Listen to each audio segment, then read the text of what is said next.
Alright, so this is a fence I built, or animal enclosure I built yesterday. And I got everything up pretty easy. It was pretty inexpensive to do. So if you're looking for your dogs, animals, whatever, my biggest concern is the gauge of the wire. I have this pig here, Day's pig, and she is queen of the escape artists. And yeah, my concern is the thickness of the gauge. I try to go as inexpensive as possible. The roll of wire for a 3-foot high by 50-foot in length wire was $33 and some change. And I kind of have like a little jerry-rig door right here. This is only going to last but so long. I actually needed something, had it closed off last night, and she just kept getting out. Because I had just finished it right as it was getting dark. It had just turned dark and I had to do something to just close it out. But she, as you can see here, she is currently trying to dig a hole into it to get it out. So what I've got here, and this will be changed out later, is a broken tool handle. And this is what I used for my closing post temporarily until it, like, I don't know, I guess till it rots or whatever, until I got to replace it. But this is what I was using on fly, what I had on hand to close it off. So I've got 3-foot stakes, as you can see here. They are about $3.50 Lowe's, and I did 14 of them. Spaced each one out about 5 feet 5 inches apart, and I put it around my shed. Now the reason why I chose to do that is because she loves going under there. It's a great place for her to go and hide from the sun. There's a lot of space under there. Protects from any elements without having to build a pig coop, or not coop, pig pen, I guess. So I did it around there versus doing it around the tree. But as you can see, my yard is completely dug up. Now the yard was not in that great of shape to begin with.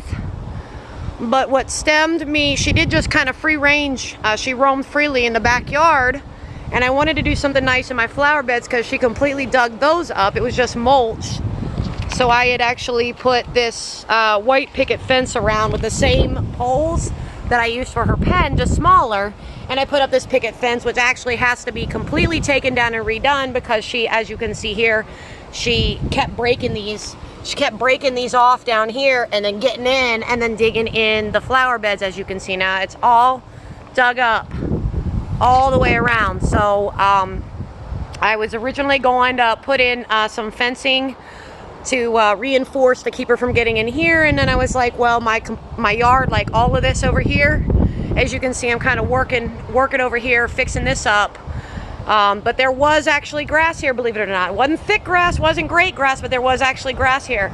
And so what stemmed this whole project of putting up a animal enclosure was because when it rains, it basically turns into mud right here, right where my animals walk, and it's impossible, as you can see here, to keep these steps clean and to keep animal footprints from getting in there. So what I'm doing here is I'm actually going to be putting in it's a concrete mold that looks like stones, and I'm going to pour that, and I'm going to do that here to help with the mud. So I'm currently just kind of tilling everything out, kind of like you know, digging everything up, trying to make a slope to keep water from puddling over here. And I'm just kind of fixing those rocks here and replacing those stones, those stepping stones, because it just looks like crap. I pulled this up. This was actually already here, and I actually just made it straight and made it nice and neat. And so I just got to redisperse those rocks. I'm gonna have to take them all out because they just look like crap. So I'm actually trying to make this look a lot better, but redisperse those there. So anyway, back to the fence. As you can see, my yard is completely dug up around in certain areas, and we just didn't want her free roaming anymore. So I went to Lowe's and I spent about maybe $150 on this enclosure. So very inexpensive, and I still have a lot of this this animal enclosure wire left over. So if I ever have to fix anything, or if I want to do another project, I have a lot left over for that. But I had to buy 2 50-feet rolls. And luckily, with my fence already being, with my yard already being fenced in, I only had to do 2 sides, which is perfect, a lot less work for me. But you can see here, there's a lot of nice shade here. I would let her use the shed as a home, but unfortunately I need to store stuff in there, so that's not going to happen. But she goes underneath and she's perfectly happy with that. But the biggest problem that I'm having is I'm hoping that it will, and I hope it will last. But she's already trying to find ways out. I don't understand why she wants out. Some pigs are that way. Some pigs are perfectly fine. But I just don't understand why she wants out so bad. I mean, there's plenty of space, no lack of space. She's got a huge space. I mean, everything a pig could possibly want, but she wants free reign of the whole yard. But it's just making my yard look awful, and I need to do something about that. And she keeps busting into my flowers, killing my flowers, eating my flowers, especially this tree here. She keeps, every time it gets little sproutlets back off of it, she eats them back. She finds a way back in and eats them. So I'm just really trying to make my yard look nice, but it's almost impossible when you have a a farm animal, essentially. She's a potbelly pig. She is a small pig. She's not very big, so I'm hoping that this wire is thick enough. That's like I said, that's my biggest concern, is the wire not being thick enough. But I think I've pretty much eliminated. I jerry-rigged this up here with this pole. Drilled some holes in drilled some holes in there. Put some, it's basically zip tied up.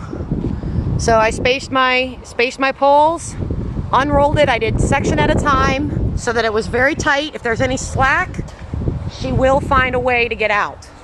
So it had to be tight as I can get it from one post to another. And then I just run it out, and as you can see, there's little holes here. Did the zip ties through that, pulled it really tight, and then I did each section at a time so that it is as tight as it could possibly go. And these are, I don't know if I said, but these are 3 feet posts. You hit them into the ground. They're actually longer than that because you hit them into the ground, but the overall height is 3 feet, and that's what the wire is. And then I've got this nice little enclosure that will work for now, but will need to be replaced later. But all in all, this cost me, like I said, about $150 to do, with supplies left over. And I have a little PVC pipe here in the ground that I ran, that I put into the ground, so that, and I happen to have some wire. Typically, it's about the thickness of a coat hanger. I didn't have to buy wire. I happen to have this that I cut from the fencing that I did before, and just kind of jerry-rigged up some little latches. So how this opens is that comes off here and here, right here, and those come out, and as you can see, this is now loose, and then this just comes right up out of the hole, and that's my broom handle. And that's what I did. And each one of these little things, I had extra wire. I've made sure that way I could wrap it around, make sure it's a little tight.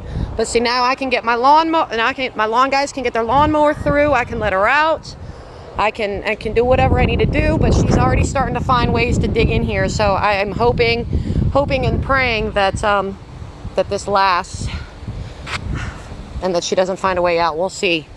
Because she already found a way out the way that I had it set up before, just kind of jerry-rigged for the night, and she already found a way out. And that's what I did this morning. First thing I did was I found something to use as a post, and got that all set up, wrapped the wire around it, zip tied it multiple places, and then I took where I cut the extra wire, I wrapped that around that way, as you can see. So now when I latch it, it just latches around, and it latches nice and tightly up here. I do have to kind of push it like that. Hold on, Bubby. And then, I don't know if you can see what I'm doing, like that. And just goes down into the hole, latches around like so, nice and tight. But that's it. I mean, it's very simple. Not a lot of materials, just these posts, the wire, and the zip ties. That's all you need. And you've got your pig enclosure, essentially. We'll see how it lasts. I'll update you if I have any problems. All right, guys, peace out.